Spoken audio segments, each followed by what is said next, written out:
Hello and welcome to Unions in the UK, a podcast about unions in the UK. My name is Henry, pronouns they, them. And I'm Corey, my pronouns are she, her.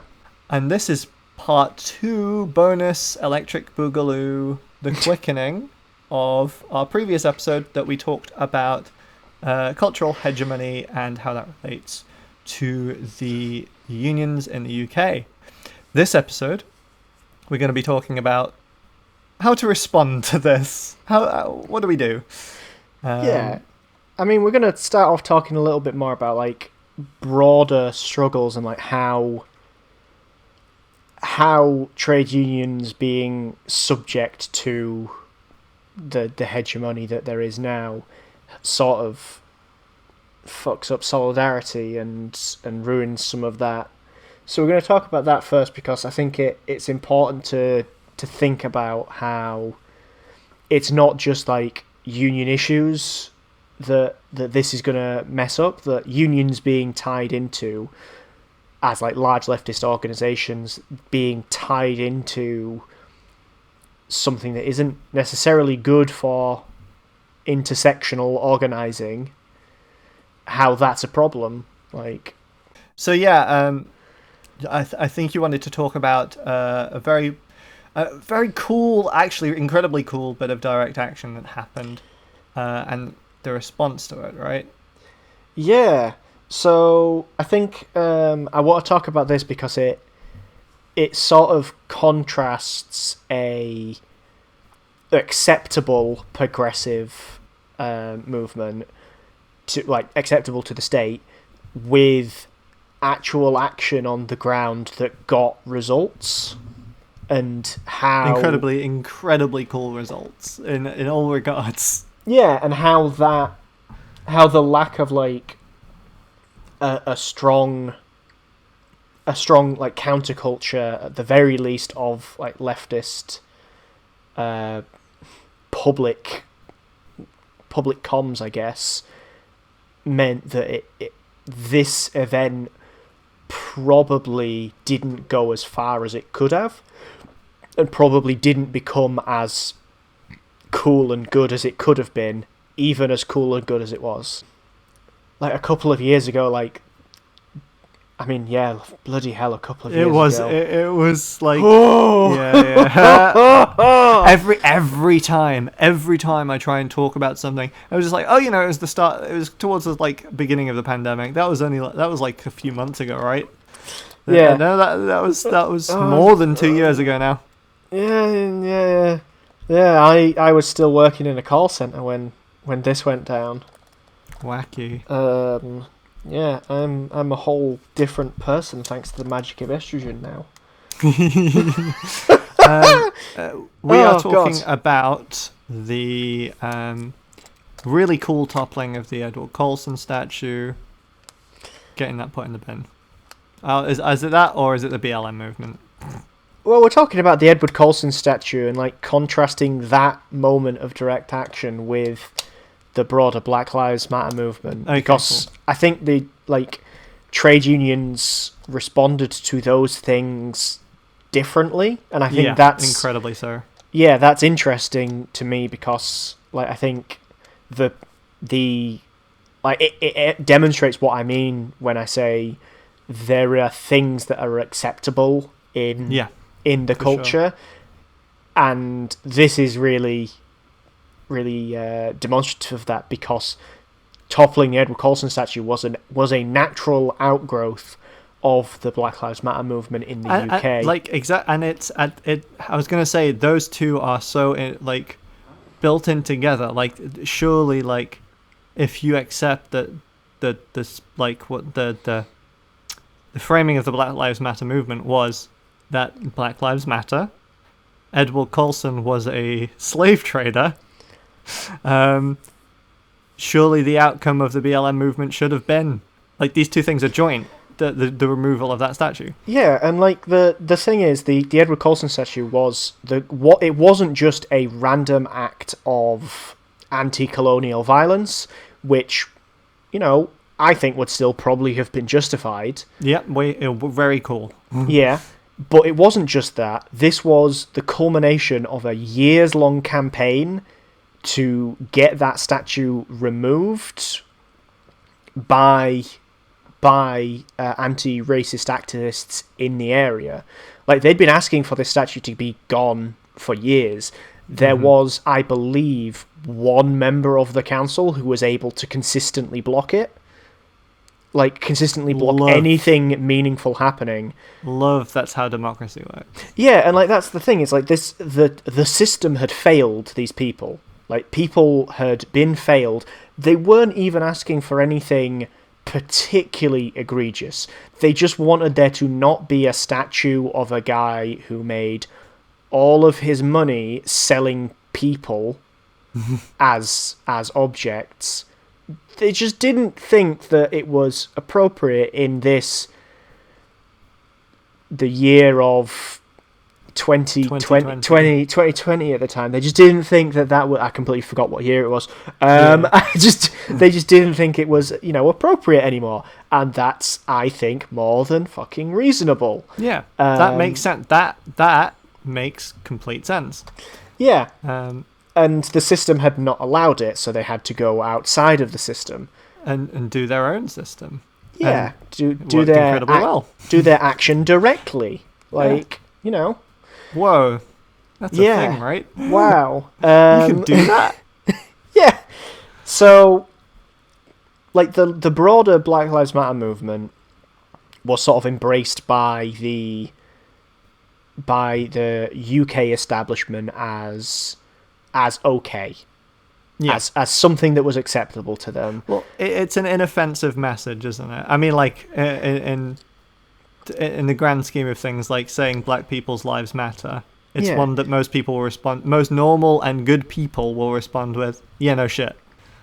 Yeah, so like, there's a load of really interesting things about, like, as I said last episode, a whole week ago,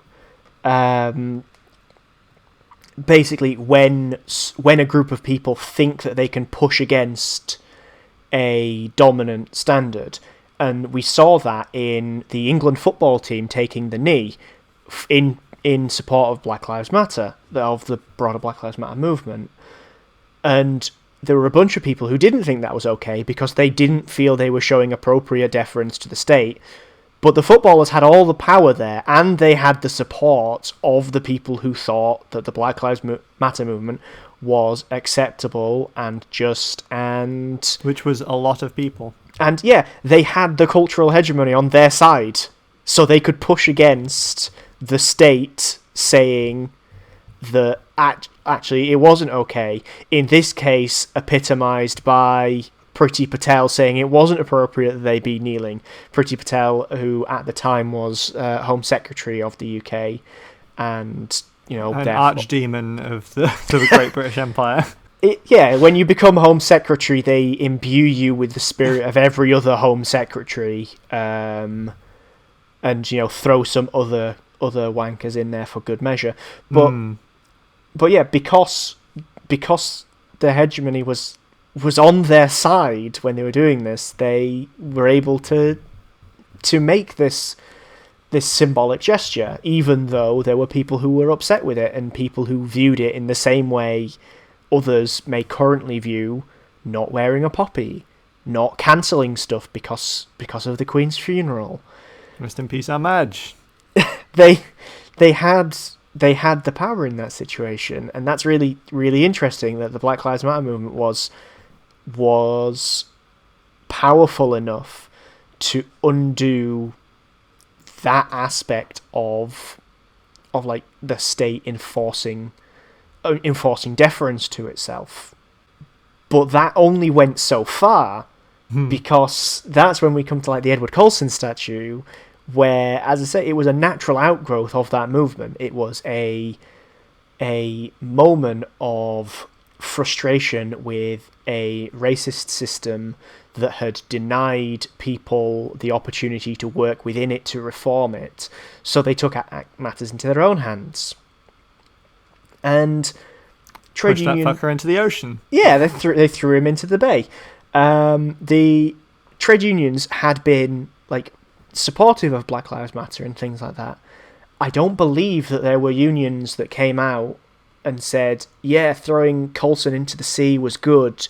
These people were justified. They had a reasonable and a righteous cause to throw this this statue of a literal slaver into the sea. Like a person who like held up an incredibly racist and very anti-black structure like slavery, but it's weird that they drew the line but I guess it comes down to that's not the way things are done, right? Yeah, and that comes down to the cultural acceptability of it, the cultural hegemony, the power that society has to enforce a specific manner in which things are done. And as we've established, like the way that things are done didn't work in this case. The way the things were done was to not in this instance. Yeah. We like the slave man, actually, the slaver man. Yeah. So, like, the sort of broader social movement could have kicked off even more. Something bigger could have happened had there been a left-wing power in the country that had been able to say, no, these people were correct, these people were good and righteous and right, and we support them. Had that not just been like lone voices in the wilderness and, Lenin Pig Poop 69 on Twitter. Like, thank you for listening to the podcast, Lenin Pig Poop 69. Yeah. And that means that like the trade union movement, because it didn't feel able to support the people doing the very cool and good thing, it meant that it was part of it not going any further. And the trade union movement's been awful on race for years. Like, it's been awful on a number of like intersectional issues for years. It sometimes is very guilty of buying into the narrative of the working class is a white straight man who is... There's that red wall voter coming back again. Yeah, exactly. It's that idea of the red wall voter who is a white straight guy who's racist, but not too overt about it, and is homophobic, but nothing against them, just don't like it. Just don't like it. Don't like them around there. I don't think it's particularly clever. I don't think it's particularly good. I don't know. I just don't like it. Just don't like him. You have become North FC man. Yeah. Well, slight tangent. I really like the progressive North FC man. Yeah, I think that's a fun little subversion in the sort of fun way that the UK gets to play with regional accents, where someone with a broad, usually northern accent will say something incredibly progressive and incredibly cool, but in a broad Yorkshire accent and very aggressively, so you think it's going to be something racist because it plays with that expectation. I think that's funny. Yeah. I think the basic North FC meme is bad. But I'm not here to discuss memes. I'm not doing it. I'm not. It's a Twitter podcast, remember? No. We're, just to get back on track, we're talking about the trade unions playing up to racist.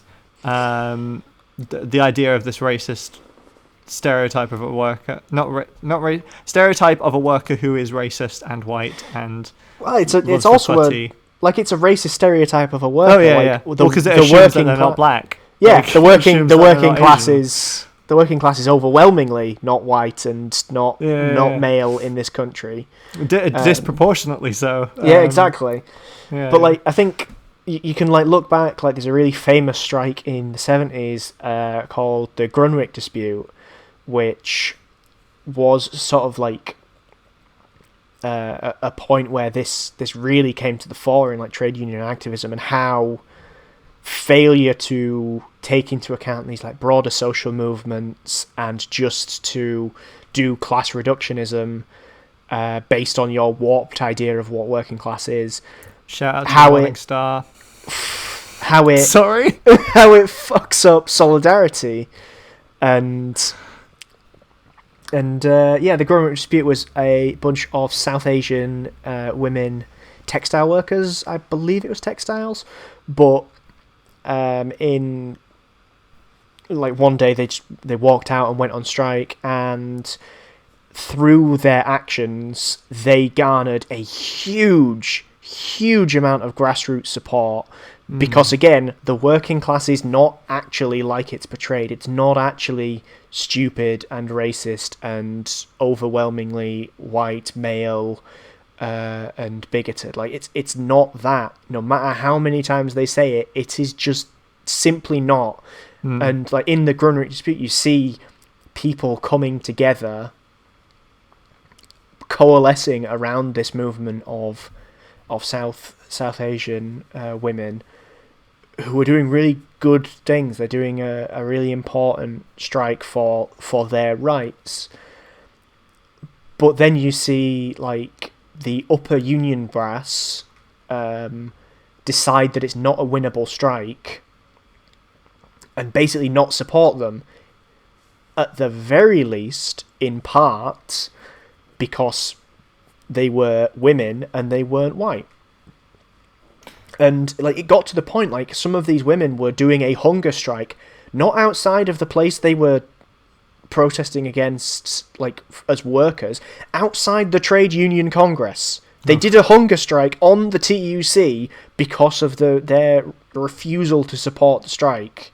Which it should have been embarrassing, honestly. Like, yeah, for everyone involved. Everyone involved that didn't do anything. Like, yeah, they should be deeply fucking ashamed of themselves, and I hope that they are. I hope they went to their graves miserable if they're dead, and I hope that if they are alive, they fucking atone. But yeah, so it's a really interesting thing that, because like the Grunwick Dispute is held up as like a moment in which the expected boundaries of like race and gender in what trade unions were organising for was overcome, and the beginning of a sort of turning point where that's not the case anymore. Like I think it was like the 50th anniversary not too long ago, and Labour MP Clive Lewis stood up in the House of Commons and gave a whole speech about how the women of the Grunwick Dispute are like inspirational to the trade union movement, and they are, and he's not wrong there. But they lost that strike because the top union brass only want to. They didn't get behind them because they only want to sign off on what they think their members want, and that's where we come back to cultural hegemony, and like the lack of the workers having like any sort of cultural capital, like the actual workers having any sort of lack of cultural capital, leading to a lack of solidarity. Because go on, sorry. I was just gonna say, I guess I was just gonna sort of repeat myself, because again, they were only doing what they thought their members want. They, much like the CWU calling off their strike, there's no actual proof that their members wanted to call that off, thought it was a good idea to call it off. Obviously, there will be some of them that are royalists and did want to call off the strike. I've seen plenty of evidence to suggest that they didn't want to call off the strike as well. There are plenty who didn't, and there's no way of knowing that. The only thing they could do is act on what they thought, and what they thought is based on the dominant cultural narrative at the time, which is that it would be disrespectful to keep going on with this strike. It would cause the strike more harm than good to give up on a little bit of momentum now to save themselves, like pissing off their members and getting slagged off in the media. Sorry, what were you going to say before I carried on with my little rant? It's probably something stupid. No, actually, it was I imagine one of the issues, like as we discussed in not the last episode but the one before that, if this is the bonus episode, so come on, brain. Come on, fucking brain. Come on. We discussed the trade union movement as well, like kind of established in the state itself. Yeah. And I imagine there's a lot of I guess bourgeois sentimentality to some of the higher ups who are a bit more established and a bit more disconnected from the workers themselves. Yeah, I mean, and I think it sort of illustrates like these kinds of moments, the moments where strikes are called off because of the dominance of the state narrative, as opposed to like the unions being the stronger of the two entities. The problem is that the larger trade unions see themselves effectively as part of the state. They see themselves as part of the running of that. And that means that they'll only go as far as asking for what the state deems okay. They'll only go along with what the state deems as reasonable, and that makes them less effective in moments where they're not supporting very cool and good direct action to dismantle a racist statue. They are giving up some of the power of a truly progressive movement and going along with the state and ceding power to the state. If the trade unions go along with these movements, they can spark into something much bigger. They can make something actually truly transformative. If the trade unions are going into a negotiation asking for only what they think is reasonable and not what they actually want, they've already argued themselves down from what they need to be asking for. They have pre-done that. They have pre-done the work of the bourgeoisie for them. Kind of to echo what you were saying, like earlier, whilst we were chatting about planning in the podcast, like the bare minimum that they should be going in with is asking for the workplace, right? Like, yeah, that's the ideal. That's the ideal, and they're starting like fucking miles away from that. That's not even a possibility in their minds at the moment. Yeah. I mean, they should be asking for the earth, and they are asking for fucking pebbles. Yeah, like, it's like labor is entitled to all it creates is a very old left-wing saying, but they've given up on that because they don't feel like they have the leverage to pull it off, because they don't have the cultural power to feel like that's an acceptable thing to ask for. And that's the problem. They are less effective because they do not have this cultural power. And they need to, like, unions and people who are interested in leftist theory, whether you're involved in unions or whether you're involved in other leftist organising, you need to be thinking about these kinds of things of, like creating the situation where these things can be asked for, and if they cannot be asked for, they can be taken. Like, that's the end goal, right? The end goal is to be in a situation where the capitalist class cannot say no to you. Like, that's the end goal, and we're not there, and it's like we're not even remotely, and it's so difficult to see us getting there if the unions are still bound to the game of the state. Exactly, they're bound to that. I know it's a slight tangent. Did you see that tweet I sent you? You're gonna have to be far more fucking specific. You sent me so many tweets. I had sent her a tweet just before we started recording last week's episode for you all.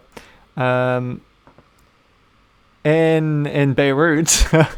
Okay, so this isn't about the one. This isn't the one about orcs with cocks. This is not about orcs with cocks. This is about the trade union and movements in Beirut doing some incredibly cool things in the face of a lot of very not cool things. But they held up a bank. Yeah. It's pretty fucking cool. Yeah, I saw that actually. Could you imagine any of our unions doing that? Not cool. Not quite sure. I don't think they're quite primed for that yet. No, yeah, like in that tweet that you sent me, they're not just holding up a bank; they're holding up a bank for money that the bank owes for them, their own money, for their own money that the bank is refusing to pay out. Yeah, and but that's could really you fucking cool. Could you imagine if the banks in the UK refused to give out money for the British people, and what the unions would say in response to that? They wouldn't even think to seize that money because it is theirs to begin with. Like in the state that they're at the moment. Yeah. Like, so, what do we do? I mean, isn't that just the question? like for over a century, like a century and a half now, people have been asking themselves this question what is to be done? What is it to be done? What the fuck did Lenin say? Lenin did what is to be done, and three other guys did what is to be done. Outstanding. Like it's a very popular pamphlet title. I did at one point I was doing like a handover for a committee that I was on, and I did title it "What Is to Be Done" because I think I'm very funny. Did anyone click onto that? No. Unfortunate. because I'm just an incredible nerd. So, if you're taking it in sort of like a Gramscian idea of like cultural hegemony is incredibly important, and that'll be the thing that allows the needle to shift, which I don't think it entirely will. I think it's incredibly important that unions feel empowered by the state of the culture to take these actions, and I think it's a massive driving force for them. I don't think it's the be-all, end-all, but if you want to help create that culture to sort of see what comes of it, I think the thing that you can do as an individual is really limited by like your time and where you are in life and things like that. So I think you just pick a thing. I think you just pick a thing and go with it. Like you pick a hobby and you just infest it with leftism. like the example we've got here in the show notes that you'll be able to see is the Trade Union Football and Alcohol Committee, who are a group of anti-fascist trade union based football fans who organise as groups go to football matches, as like groups they organise there's a concert in Salford of like a folk punk band, like an anti-fascist folk punk band that's in part organised by the Trade Union Football and Alcohol Committee. Love the idea of a load of football lads singing to folk punk. No one can sing in key, and that's the point. It's all wonderful. But yeah, the point is that they're doing stuff together. They're doing stuff as a group, as explicitly left-wing people who are, I guarantee you, they are like making that group explicitly left-wing, open to people, and among the people that they interact with, in the stands at a football game, if they're next to someone and they get chatting and, they're just good company to be around. Yeah. Like, I'm not saying like you go and you take Das Kapital and you start reading it to people on the street. That's unhinged. I'm saying be a cool and fun person to be around and be explicitly left-wing. Mm-hmm. Be someone who is interesting to know, like passionate about what you're doing, and fun, and be explicitly left-wing. Go and organise a left-wing knitting club. Go and organise a left-wing film club. Go and start up the socialist bike clubs again. They used to have like hundreds and thousands of people who would cycle around England and the rest of the UK to areas of natural beauty, and they'd have picnics and they would talk about socialism and be generally cool and interesting people. Keir Hardie started one of them, or was really influential in one of them, and like the bike club got named after him. Recently, the bike club, which still exists, removed socialism from its charter, which is lame. Cringe. Lame and bad. But the thing is that this existed for a huge amount of time. That's a while. And is a really good thing. Like, organize the most oppressed class, the gamer, and start a online gaming group, specifically leftist online gaming group. What is important though is it's not just your friends, because your friends are already fucking raging lefties. Like, easy, done, fix that one for you.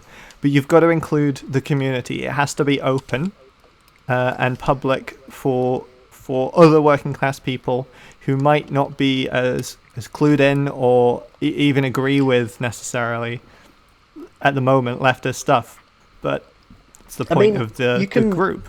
You can start it like in and amongst your, like, if you're in a trade union, organize a five-a-side team. Like reach out to other unions in your area and see if they want to organize a five-a-side team, and have games and stuff, and then start talking to other like amateur teams and things, and just go and be a reasonable person to be around. Oh, unfortunate. Yeah. Just like that's the tricky bit, right? I am begging leftists to be normal. This reminds me of the time, and again, this is no shade on them. They're all right. They're A-okay, from what I can tell. This is where Corey releases the knowledge information on me. But the Marxist Society of MMU and UOM students, I emailed them because they wanted to ask a few questions about the strikes that were going on. And their response was a wall of text. It was an incredibly lefty meme. And like, again, this is no shade on them. That is a problem on the left in general. So just be normal, and just like go and do something that you're passionate about whilst being identifiably left wing, and people will come over to you. Like that's how it happens. Like you organize among your community, and then when you're mates with people, when you're going down the pub with people and talking to them, about your socialist gamers rising up. My Socialist League of Legends team. Yeah, your Socialist League of Legends team, which is not the most cursed thing I can imagine. Good God.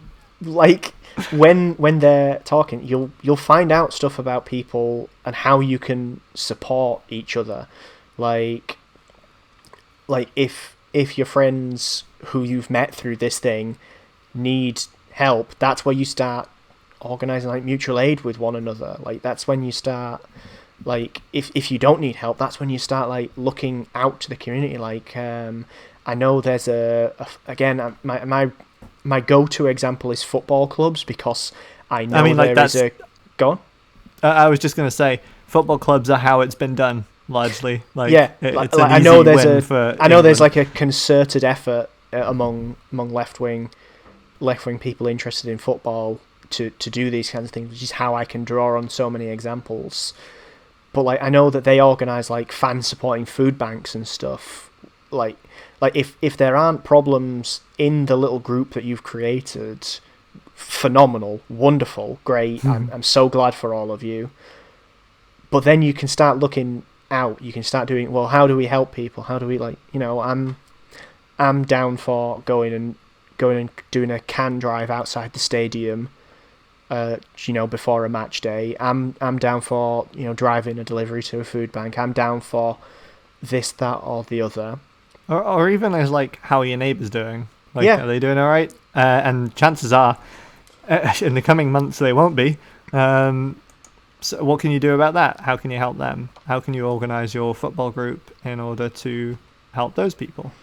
Yeah, and I think the thing that I keep coming back to is that left-wing culture doesn't create itself. It's not just a thing that will happen. You have to go out and do it.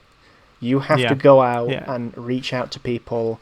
You have to go out and engage with the communities that you're in, or create communities where you are doing something you enjoy that is not necessarily political, but you are doing it whilst being a political actor. Yeah. And again, please don't just take that as advice to go and spout theory to your non-interested friends. They don't care. That will alienate them. Do not tell them about next the time theory. the postie comes round, you should grab them by the wrist as tight as you can and recite the entirety of Das Kapital to them. Without breaking eye contact, yes. Without breaking eye contact. And when they say, wow, I've been here for 3 hours, I've definitely been fired, you go, you know now. you know so much about linen. Oh, God, yeah. You love coats now. You gotta love coats now. Yeah, the knowledge about coats has destroyed other valuable things in your brain, and you don't want to be a postie anymore. You want to work in a linen factory. Yeah, but I think that's sort of everything that we wanted to cover here of sort of broader how trade union solidarity matters to broader movements and can be a bit of a firing point for people to having that solidarity can be a bit of a firing point to make these isolated moments of direct action much bigger because they have the support that they need.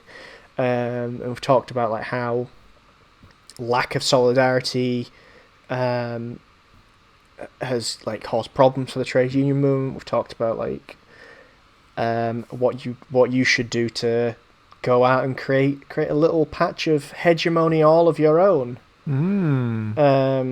So I think that's everything, and we're about 40 minutes again. We've accidentally did a whole other episode. I said at the start this was going to be a short one, but I lied. I think we let ourselves go on a few more weird tangents. There's several points where we just sat in silence as we lost track of our thoughts. So it will probably come to about half an hour. Yeah. But yeah, thank you everyone for listening. It's been a good bonus episode, part 2, Electric Boogaloo, post Neo episode on the cultural hegemony. What the fuck am I saying? We have social medias. You can find us on Twitter under Unions in the UK, that is all one word. And if you want to email us for whatever ungodly reason, we are unions in the UK at gmail.com. The music used in this episode was Solidarity Forever by Intellectual Darkwave. You can find them on Bandcamp and Instagram and YouTube, where I found them originally. Download their music, it's banging. Corey, would you like any final words? Nope, I got nothing. My brain is mush. I spent too long on a exercise bike today because the doctor told me my heart is full of gunk. So that's now nice. You are Swolitariat. Yeah, that's so the plan, strong, baby. Become massive Viking woman to smash the bourgeoisie. I can't even fucking say. I am going to lift up the working class physically. I am going to raise them up with my powerful legs. Yes. And with that, we'll say goodbye. Thank you everyone for listening. Goodbye. Bye.